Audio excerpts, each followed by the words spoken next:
Layer skin hair and laser clinic లో latest టెక్నాలజీతో laser hair removal, anti ageing and hair fall issues కి advance treatments అన్ని ఇక cost గురించి వరి అవ్వాల్సిన అవసరం లేకుండా అందిస్తున్నారు. ఇంకా మీ కాన్ఫిడెన్స్ ని తిరిగి తెచ్చుకోండి. Get your free consultation now. Telugu వారి #1 చాయిస్ తెలుగు మ్యాట్రిమోనీ. నమస్తే. ప్రస్తుతం ఆంధ్రప్రదేశ్ని ఒక కుదిపేస్తున్నది ఏదైనా ఉంది అంటే కల్తీ నెయ్యి. పదే పదే దాని గురించి మాట్లాడటానికి మనసు రావట్లేదు. అయినా కొంతమంది వ్యక్తులు దానికి సంబంధించిన అంశాల్లో లేవనెత్తినప్పుడు ఇది తప్పట్లేదు. సో అందులో మాజీ ఎంపీ ఉండవల్లి అరుణ్ కుమార్ నిన్న అంబటి రాంబాబుని అక్కడ పరామర్శించి ఆ తర్వాత వచ్చి మీడియాతో మాట్లాడారు. అది ఒకటి. అలాగే ప్రొఫెసర్ నాగేశ్వర్ ఆయన కూడా దీనికి సంబంధించిన అంశంలోనే నారా లోకేష్ గారి దగ్గరికి కూడా నేను కొన్ని విషయాలు పంపించానంటే ఈయన ఏదో బెదిరింపులు పాల్పడుతున్నారని చెప్పేసి అంటున్నారు.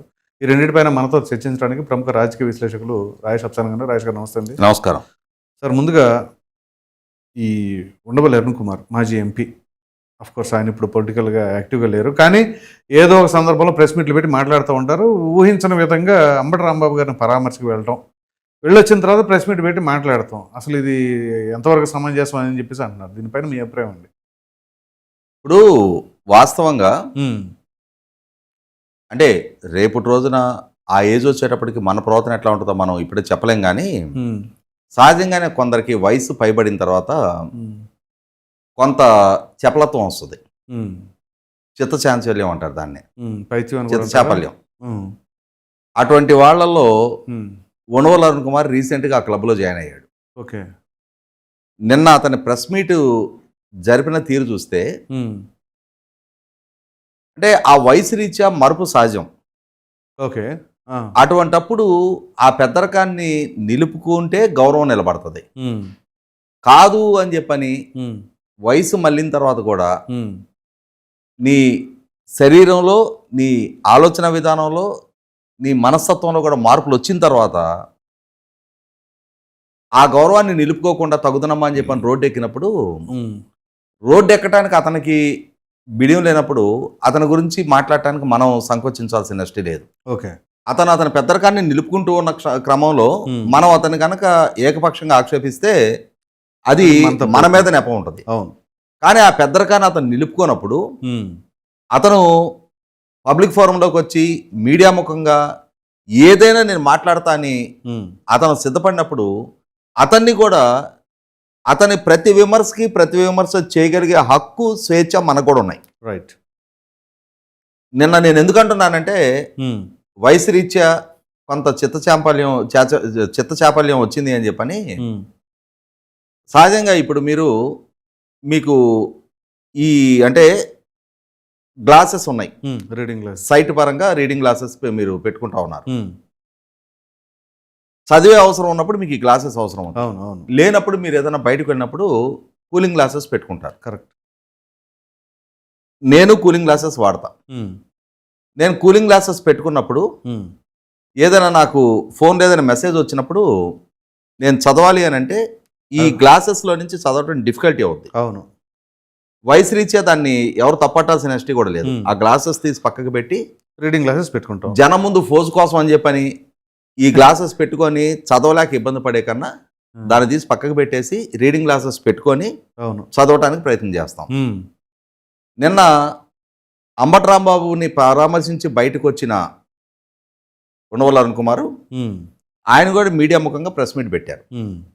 ఆ పెట్టిన క్రమంలో ఫోన్లో నుంచి ఆయన కొంత కంటెంట్ చదవాల్సి వచ్చింది. ఫోను ఓపెన్ చేశారు కానీ కనపడలే. కారణం ఏంటి అంటే ఈయన కూలింగ్ గ్లాసెస్ పెట్టుకున్నారు, రీడింగ్ గ్లాస్ పెట్టుకోవాలి. దాంతో ఆ గ్లాసెస్ చూసి ఆయన కనపట్లేదని చెప్పని రీడింగ్ గ్లాసెస్ తీశారు.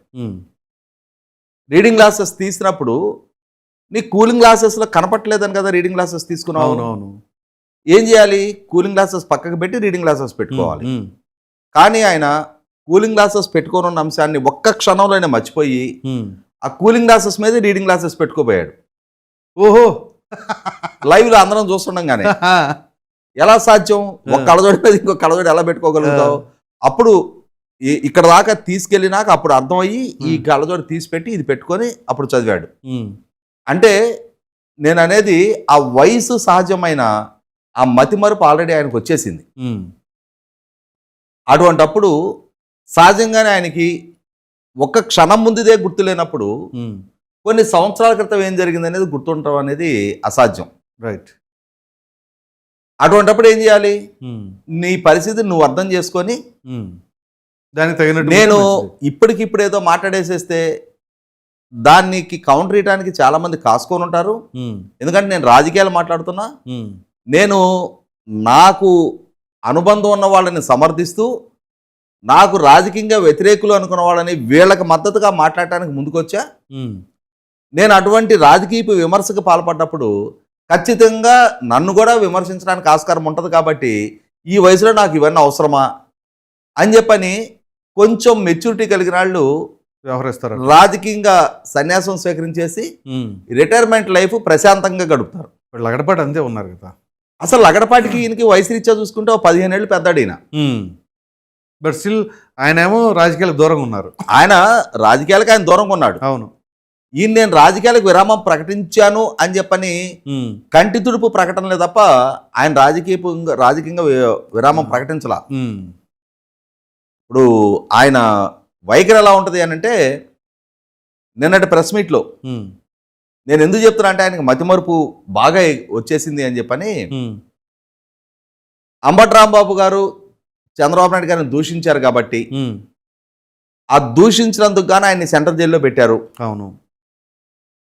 అయితే ఇక్కడ గమనించుకోవాల్సింది ఏంటంటే, నిన్న అంబటి రాంబాబుని పరామర్శించడానికి వెళ్ళిన ఉండవల్లి అరుణ్ కుమార్కి అర్థం కావాల్సింది, ఉమ్, చంద్రబాబు నాయుడు గారిని దూషించిన కేసులో ఆయనకి బెయిల్ వచ్చేసింది.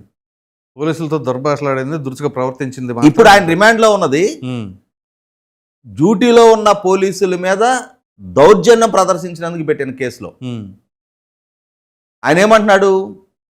తిట్టినవాడు సెంట్రల్ జైల్లో ఉన్నాడు, ఉమ్, ఆయన ఇంటి మీదకి వెళ్ళి కొట్టిన వాళ్ళకి స్టేషన్ బెయిల్ ఇచ్చారు. ఉమ్, ఇది నేను ఎక్కడా చూడలా. ఒక కొత్త సాంప్రదాయాన్ని చంద్రబాబు నాయుడు నెలకొల్పుతా ఉన్నాడు. ఉమ్, అవును. ఒక కక్ష సాధింపు ధోరణి చంద్రబాబు నాయుడు అవలంబిస్తా ఉన్నాడు. ఉమ్, ఈ సాంప్రదాయం ఇప్పటి వరకు ఎప్పుడు ఎక్కడ ఏ ప్రభుత్వాలు ఫాలో కాలేదని చెప్పని చెప్తున్నాడు. ఉమ్, అంటే అది విన్న తర్వాత నాకు అనిపించింది కూడా ఏంటంటే, ఉమ్, ఒక క్షణం ముందు నువ్వు కళ్ళజోడు పెట్టుకోనున్న అంశాన్ని మర్చిపోయిన నీకు ఉమ్, ఒక 4 ఏళ్ల క్రితం ఏం జరిగిందో నీకేం గుర్తుంటుంది? ఉమ్. అందుకని అది మర్చిపోయి అన్నారు, గతంలో ఎప్పుడేం జరగలేదు. ఇప్పుడు 2021 అక్టోబర్ 19 ఉమ్, పట్టాభి టీడీపీ సెంట్రల్ ఆఫీస్లో నుంచి ఒక ప్రెస్ మీట్లో ముఖ్యమంత్రి జగన్మోహన్ రెడ్డి గారిని ఉద్దేశించి, అతను నేను ముఖ్యమంత్రి గారిని ఉద్దేశించి కాదు అని కాదు అని చెప్తా ఆయన ఉన్నాడు. చెప్తున్నాడు. ఉమ్, ఆ ప్రెస్ మీట్ విన్న వాళ్ళకి కూడా అది సజ్జల రామకృష్ణారెడ్డిని ఉద్దేశించి చేసిన వ్యాఖ్య అని చెప్పని అర్థమవుతుంది. అర్థమవుతుంది. అవును. అయినా సరే ముఖ్యమంత్రి నన్ను అన్నాడు, నన్నే అన్నాడు, అవును. నన్ను మాత్రమే అన్నాడని గుండెలు బాదుకొని ఆపాదించేసుకొని ఆయన నన్నన్న ఈ మాటకు అర్థం ఏంటో తెలుసా అని చెప్పని దాన్ని విడమర్చి, వాస్తవంగా దాని అర్థం అది అవునో కాదు ఇప్పటికీ మనకు ఎవరికి ఆ తెలియదు. డిక్షనరీ మన దగ్గర లేదులేండి, వాళ్ళ దగ్గర ఉంది అది. అటువంటిది మరి అంటే ప్రెస్ మీట్లో ఒక పదం వాడినందుకు ఉమ్, మరి పటాబి ఇంటి మీద దాడి చేశారు. చంద్రకారు 7 సంవత్సరాల వయసు మాత్రమే ఉన్న తన కుమార్తె ఒక్కటే ఇంట్లో ఉన్నప్పుడు అవును. ఇల్లు మొత్తం ధ్వంసం చేశారు. ఆ పిల్ల మనసులో ఎటువంటి అభిప్రాయం కలుగుద్ది, ఎంత బెదిరిపోద్ది అని చెప్పని ఆందోళన చెందుద్ది అవును. అనే ఆలోచన కూడా లేకుండా ఉమ్, ఆ పిల్ల మీద దాడి చేసి ఆ ఇంటి మీద దాడి చేశారు. ఉమ్, మరి పోలీసులు పట్టాభి తలుపులు బద్దలు కొట్టి పట్టాభిని అరెస్ట్ చేసి తీసుకెళ్లి మరి ఇదే రాజమండ్రి సెంట్రల్ జైల్లోనే పెట్టారు. మరి ఉమ్, అది మర్చిపోయి ఉంటారులేండి. మరి ఈ సోకాల్డ్ ఉండవల్లి అరుణ్ కుమార్కి ఇవాళ అంబటి రాంబాబు ఇష్యూ గుర్తుకొచ్చినప్పుడు ఉమ్, మరి పట్టాభి ఇష్యూ గుర్తుకు రాలేదా? ఈ మధ్య కొందరు వాహిని వారి పెద్ద మనుషులు బయలుదేరారు ఉమ్, సోషల్ మీడియాలో. అంటే ఆ రోజుల్లో వాళ్ళు చేసిన తప్పు అన్నారు, ఇవాళ మీరు కూడా అదే తప్పు చేస్తారా అని. ఉమ్, వాళ్ళు చేసింది తప్పు అని చెప్పని ఆ రోజు నువ్వు ఖండించి పోస్ట్ పెట్టావా? ఉమ్, ఈరోజు అంబటి రాంబాబుకి మద్దతుగా, ఉండవల్లి అరుణ్ కుమార్కి మద్దతుగా ఈ కామెంట్లు పెడుతున్న ఈ సోకాల్డ్ తమకు తాము పెద్ద మనుషులుగా ముద్రయించుకునే వ్యక్తులు, ఉమ్, ఈ వాహిని వారి పెద్ద మనుషుల సుత్తకపోస కబుర్లు చెప్పేవాళ్ళు ఉమ్, ఆ రోజు పట్టాభిని అరెస్ట్ చేయడం ఇదేంటి, ఉమ్, ఎట్లా చేస్తావని జగన్మోహన్ రెడ్డిని ఖండించిన వాళ్ళు వీళ్ళు ఉన్నారా? ఉమ్, ఆ రోజు ఖండించిన వాళ్ళం మనం, అవును. ఇవాళ చెప్తున్నాం ఖచ్చితంగా. ఉండవల్లి అరుణ్ కుమార్కి అసలు నైతికత లేదు. ఎందుకంటే ఆ రోజు కూడా Hmm. అతను ముందుకొచ్చి ఇలా చేయడం ఏంటి జగన్మోహన్ రెడ్డి అని ఎప్పుడు మాట్లాడాల, ఖండించినట్లయితే అప్పుడు బాగుండేది. ఎప్పుడు మాట్లాడాల. అవును. పైగా ఇది ఒక్క పట్టాభి ఇష్యూకే కన్ఫైన్ అవ్వాలా. ఏమంటున్నాడు, స్టేషన్ బెయిల్ గురించి మాట్లాడుతున్నాడు. మరి తెలుగుదేశం పార్టీ కేంద్ర కార్యాలయం మీద దాడి చేసిన వాళ్ళని ఎన్నాళ్ళు జైల్లో పెట్టాడు జగన్మోహన్ రెడ్డి? అసలు కేసు పెట్టారా? అలాగే పట్టాభిండి మీద దాడి చేసిన వాళ్ళ మీద ఎన్ని కేసులు పెట్టారు, ఎవరిని అదుపులోకి తీసుకున్నారు, ఎవరికి కనీసం ఈయన చెప్తున్న స్టేషన్ బెయిల్ అయినా ఇచ్చారా? ఆయన ఇంటి మీద దాడి జరిగింది వాస్తవమేగా. అవును. మరి బోండా ఉమా బుద్ధా వెంకన్న గారు అదే అనుపోతున్నాను ఇప్పుడు మిమ్మల్ని. మాచర్ల పర్యటనకి వెళ్ళారు. వాళ్ళేమో అక్కడ రెచ్చగొట్టే కార్యక్రమాల్లో పాల్గొనలేదే, అక్కడేం ఘర్షణకు దిగలేదే, సందర్భం లేకుండా వాళ్ళు ముగ్గురు వచ్చారు అక్కడికి అంతే. అలా వచ్చిన వాళ్ళ మీద తురగా కిషోర్ అనే అతను ఏకైకన హత్యాయత్నానికి పాల్పడ్డాడు. ఆ పాల్పడ్డ అతనికి మరి మాచర్ల పోలీసులు స్టేషన్ బెయిలే ఇచ్చారే. ఇచ్చాడు ఈయన కూడా మున్సిపల్ చైర్మన్ పదవి. అదే అంటున్నా. మరి ఇవేవి ఉండవల్లి అరుణ్ కుమార్కి గుర్తులేవు అంటే ఇక్కడ ప్రతి ఒక్కళ్ళు ఇవాళ మేం చెప్పేదే టేక్ ఇట్ గ్రాంటెడ్గా ప్రజలు నమ్ముతారు అని ఒక అభిప్రాయంలో ఉన్నారు. ఇవాళ నేను రాజకీయాల నుంచి విరమించుకున్నా, నువ్వు విరమించుకున్నావు, కానీ నోరు తెరిస్తే జగన్మోహన్ రెడ్డికి రాజకీయంగా ఏ విధంగా లబ్ధి చేకూర్చాలనే తాపత్రయంతో నీ రాజకీయ ప్రత్యర్థి చంద్రబాబు నాయుడు గారు రాష్ట్ర ముఖ్యమంత్రిగా బాధ్యతలు చేపట్టగానే నీలో పాండిత్య ప్రదర్శన మొత్తం పొంగుకొస్తుంది. ఇతను ఏం చేశాడు గతంలో 2014-19 మధ్యకాలంలో చంద్రబాబు నాయుడు గారి ప్రభుత్వ హయాంలో ప్రెస్ మీట్లో వరుసగా లిక్కర్ బాటిల్స్ పెట్టుకొని, అవును, అది ఎంతకు తయారైద్ది, ఈ బాటిల్ ఎంతగా తయారవుతుందో తెలుసా మీకు? అవును. ఈ బాటిల్ బెవరేజెస్ కార్పొరేషన్ షాపులకు ఎంతగా సప్లై చేస్తుందో తెలుసా మీకు? అవునవును. తయారీకి వినియోగదారుడికి మధ్య ఉన్న వ్యత్యాసం గురించి తెలుసా మీకు అని చెప్పని ప్రెస్ మీట్లు పెట్టాడు. అవును. మరి జగన్మోహన్ రెడ్డి పాలనా హయాంలో రీటైల్ వ్యాపారం మొత్తం ప్రభుత్వాధీనంలోకి తీసుకొచ్చి అప్పటి వరకు ఉన్న ఎస్టాబ్లిష్డ్ బ్రాండ్ల మొత్తాన్ని రద్దు చేసి తమ నాయకులకి రాష్ట్రంలో డిస్టిలరీని మొత్తం అప్పచెప్పి దేశంలో ఎప్పుడు ఎక్కడ ఏ రాష్ట్రంలో కూడా కనీ విని ఎరుగని కొత్త బ్రాండ్లను ఆంధ్రప్రదేశ్ రాష్ట్రంలో మాత్రమే ప్రవేశపెట్టి వాటిని ఇక్కడ మాత్రమే ప్రవేశపెట్టి బెవరేజెస్ కార్పొరేషన్ ద్వారా వాటిని మాత్రమే కొనుగోలు చేయించి అవి కూడా ఇవాళ అలా కొనుగోళ్లు చేయించినందుకు ఆ ఆర్డర్ ప్లేస్ చేయడానికి కూడా ఆటోమేటిక్ ఆర్డర్ ప్లేస్మెంట్ విధానాన్ని రద్దు చేయించి మాన్యువల్ గా ఆర్డర్ ప్లేస్ చేసే విధానాన్ని తీసుకొచ్చి వేల కోట్ల రూపాయల అవినీతికి పాల్పడ్డారు అని చెప్పని స్పష్టంగా నిర్ధారణ అయిందిగా. మరి ఎప్పుడు ఎక్కడ ప్రెస్ మీట్ పెట్టలేదే. మిస్టర్ జగన్మోహన్ రెడ్డి ఇలా ఎలా దోపిడీ చేస్తావు, ప్రజలు నిన్ను నమ్మి నీకు అధికారం కట్టబెడితే ఇలా దోచుకోవడానికి సిగ్గు లేదా నీకు అని చెప్పని ఎప్పుడైనా మాట్లాడావా? అంత ధైర్యం ఉందంటారా? మరి రామోజీరావు గారిని ఉద్దేశించి 10 తలల రావణాసురుడు లాంటి వాడు రామోజీరావు అని చెప్పని ప్రెస్ మీట్లు పెట్టావు కదా. 10 తలల రావణాసురులాగా రామోజీరావు ఏం చేశాడు? ఏ ప్రభుత్వం నుంచి అయినా సరే తనకేమైనా గ్రాంట్లు తీసుకున్నాడా, తనకేమైనా భూములు కేటాయింపులు చేసుకున్నాడా? ఆ చరిత్ర నేపథ్యం మొత్తం నీ నాయకుడు రాజశేఖర రెడ్డి హయాంలో జరిగింది. నిన్ను 2009 ఎన్నికల్లో ఓడిపోయినా సరే నీ నాయకుడు రాజశేఖర రెడ్డి తన అధికార బలంతో ఆ రోజు నిన్ను గెలిచినట్టుగా డిక్లేర్ చేయించాడు. కాబట్టి మొదటి టర్మ్ మాత్రమే ప్రజల చేత ఎన్నిక కాబడ్డాను, రెండో టర్ము ఓడిన వాడిని గెలిచినట్టుగా డిక్లేర్ చేయించాడు. కాబట్టి ఆ గ్రాటిట్యూడ్ ప్రదర్శించి రాజశేఖర రెడ్డికి జగన్మోహన్ రెడ్డికి లాయల్ గా బతికి తీరుతా ఉన్నావు నువ్వు. అటువంటి నీకు మరి రామోజీరావు గారు ఒక ప్రొసీజర్ వైలేషన్కి పాల్పడ్డారు అని చెప్పని హిందూ అవిభక్త కుటుంబకర్తగా ఆయన డిపాజిట్లు సేకరించడానికి అవకాశం లేదు. ప్రైవేట్ లిమిటెడ్ కంపెనీ కానీ పబ్లిక్ లిమిటెడ్ కంపెనీ కానీ అయితేనే డిపాజిట్ సేకరించడానికి ఆస్కారం ఉంది. ఆయన అన్డివైడెడ్ ఫ్యామిలీ కర్తగా ఉన్నాడు కాబట్టి ఆయనకి డిపాజిట్ సేకరించడానికి అధికారం లేదు అని చెప్పిన ఒక చిన్న క్లాజ్ని బేస్ చేసుకొని ఆయన్ని దుమ్మెత్తిపోసావు.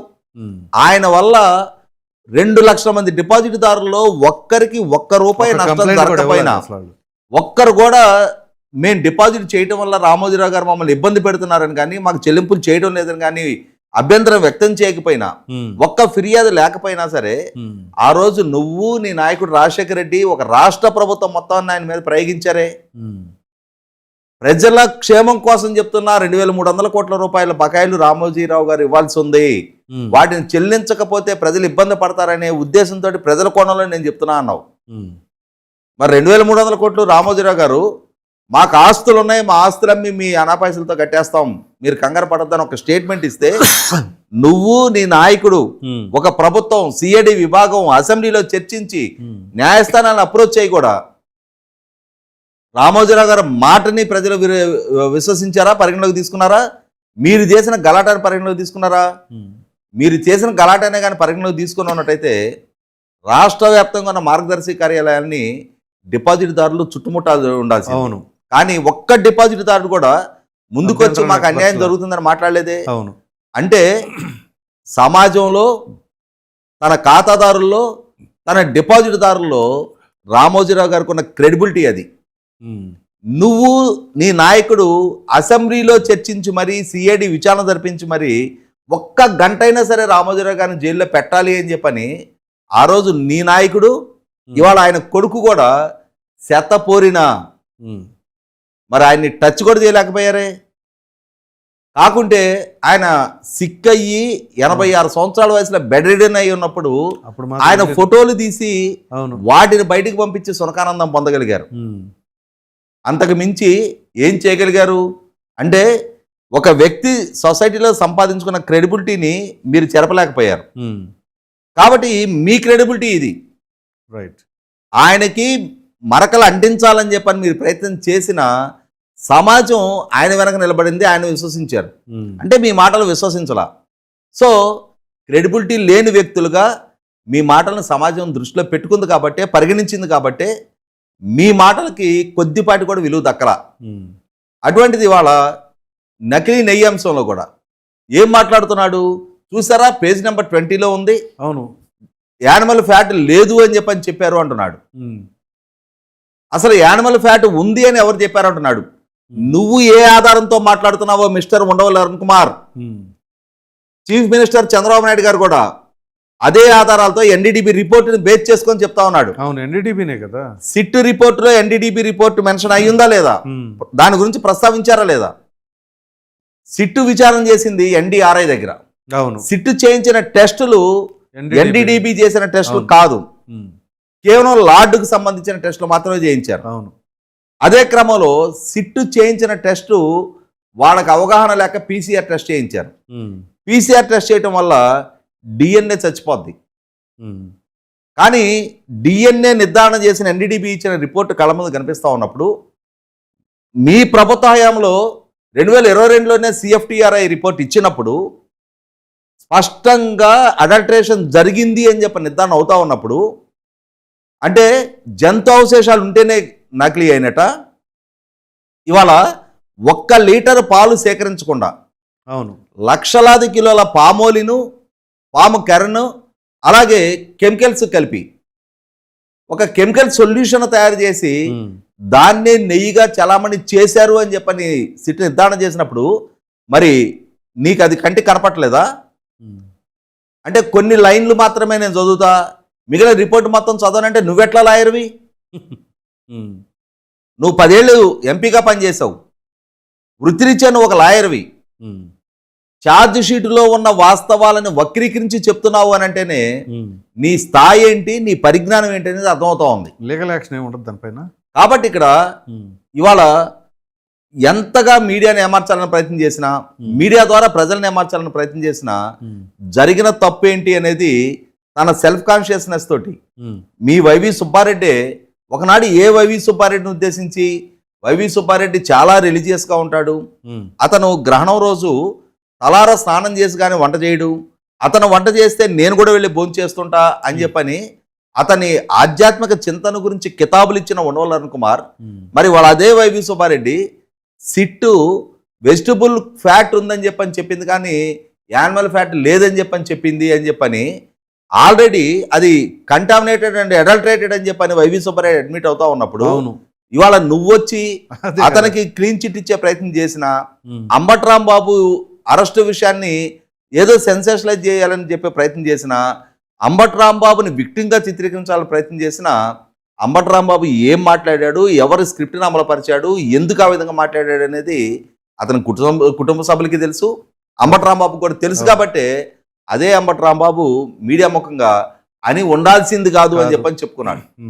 కాబట్టి ఇక్కడ ఈ విధమైన వ్యాఖ్యలు చేయటం ద్వారా ఈ వయసులో ఖచ్చితంగా కాటికి కాళ్ళు చాపుకొని ఉన్న వయసులో ఈ ముసలాడికి ఏమొచ్చింది ఇటువంటి మాటలు మాట్లాడుతున్నాడని చెప్పని రాష్ట్రం మొత్తం కూడా దేంతో నవ్వాలో అర్థం కాక వాళ్ళే ఒక రకంగా జుగుస్సుతో అసహించుకుంటా ఉన్నారు. ఇంకా అంటే ఎంతమంది ఏ విధంగా అసహించుకున్నా జగన్మోహన్ రెడ్డికి రాజశేఖర రెడ్డికి వాళ్ళకి పాదసేవ చేయటమే నీ జీవితాశయం అంటావా? అది నీ కర్మ. రైట్. రాజేష్ గారు, ఇక ప్రొఫెసర్ నాగేశ్వర్, ఆయనకి చాలామంది మెసేజ్లు, ఫోన్ కాల్స్, బెదిరింపులట. అదేమంటే ఏదో కొవ్వు కలిసిందని చెప్పు అని చెప్పేసి అంటున్నారని, బెదిరింపులకు పాల్పడుతున్నారని, చివరికి ఈ విషయాన్ని లోకేష్ గారి దృష్టికి కూడా తీసుకెళ్ళానని చెప్పేసి అంటున్నారు. ఇందులో ఎంతవరకు వాస్తవం ఉందంటారు? ఇప్పుడు బేసికల్గా ప్రొఫెసర్ నాగేశ్వరరావు వామపక్షవాది. అతను సిపిఎం పార్టీ తోటి క్లోజ్ అసోసియేట్గా ఉండేవాడు. అవును. అటువంటి ప్రొఫెసర్ నాగేశ్వరరావు ఒక ఇంటలెక్చువల్గా నేను 100% అతన్ని అభిమానిస్తా, ఆరాధిస్తా.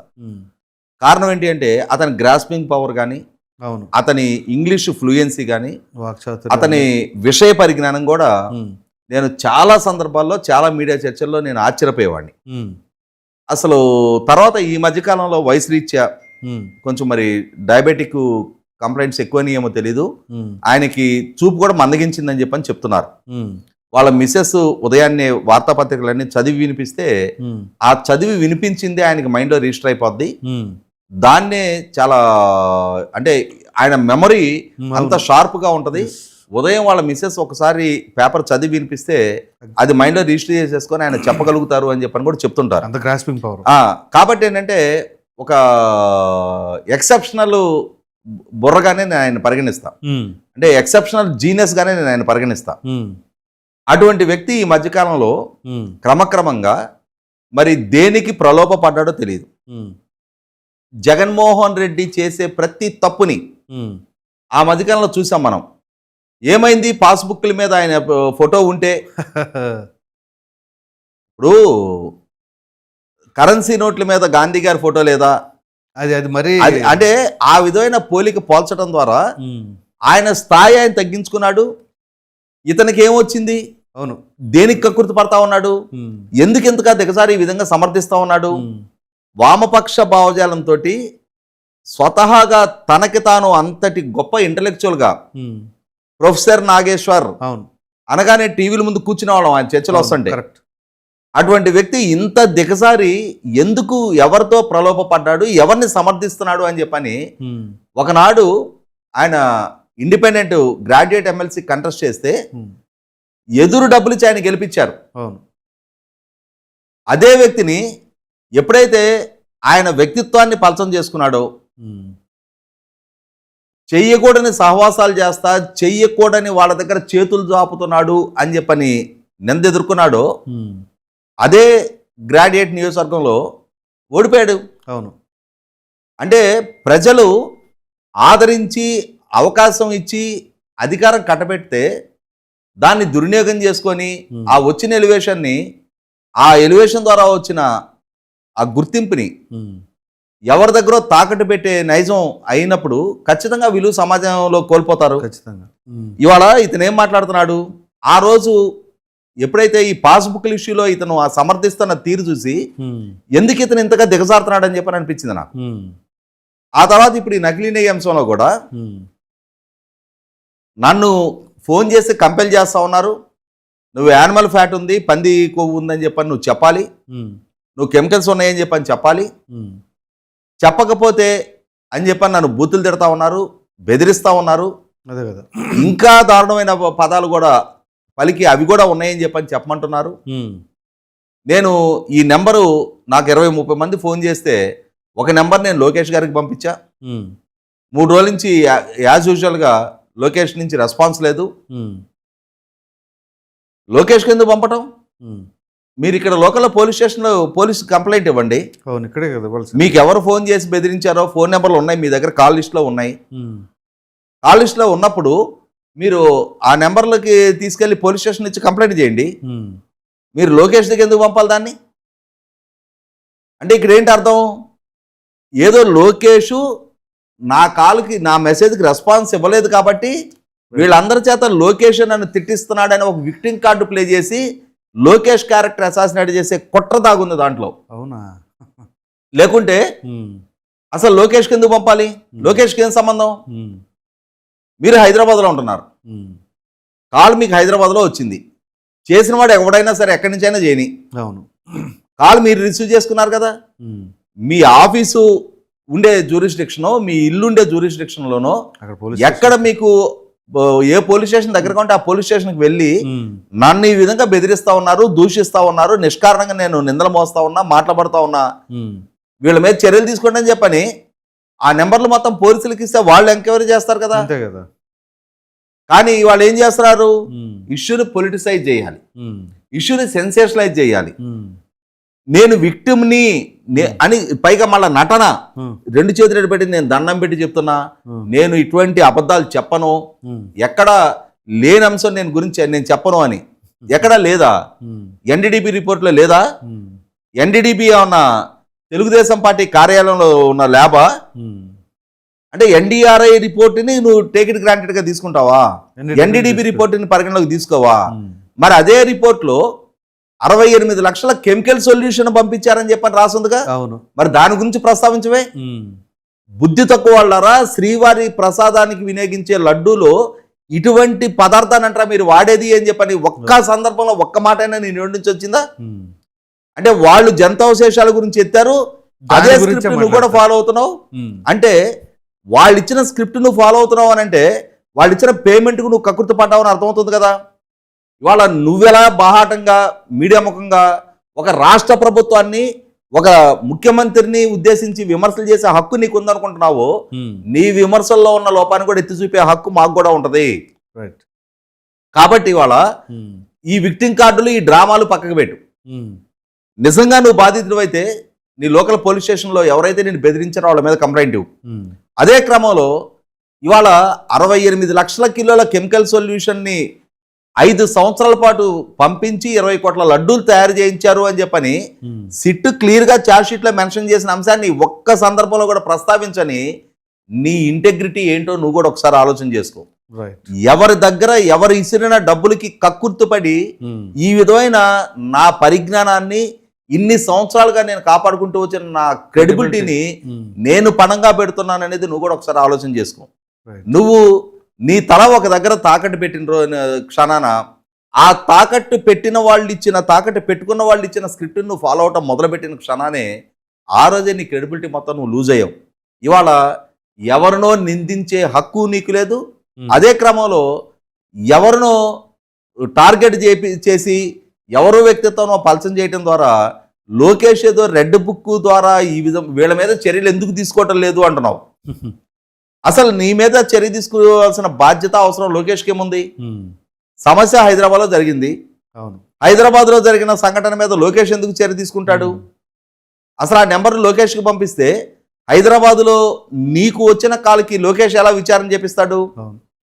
మొట్టమొదట నువ్వు కంప్లైంట్ ఇవ్వకుండా నువ్వు లోకేష్కి పంపించేసి దీని మీడియా ముఖంగా డ్రామాని రక్తి కట్టించే ఈ విక్టింగ్ కార్డు ప్లే చేస్తే అది డ్రామా రక్తి కట్టదు.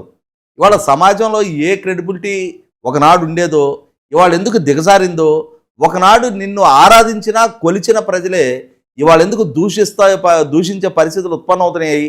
నాలో వచ్చిన మార్పు ఏంటి, నేనేం మాట్లాడుతున్నా, నేను ఎవరికి సేవకుడుగా ఉంటున్నా అనేది గుర్తించకుండా, గుర్తెరగకుండా ఈ విక్టింగ్ కార్డు ప్లే చేస్తే నిన్ను ఆదరించడానికి సమాజం కూడా సిద్ధంగా ఉండదు. Right sir, thank you.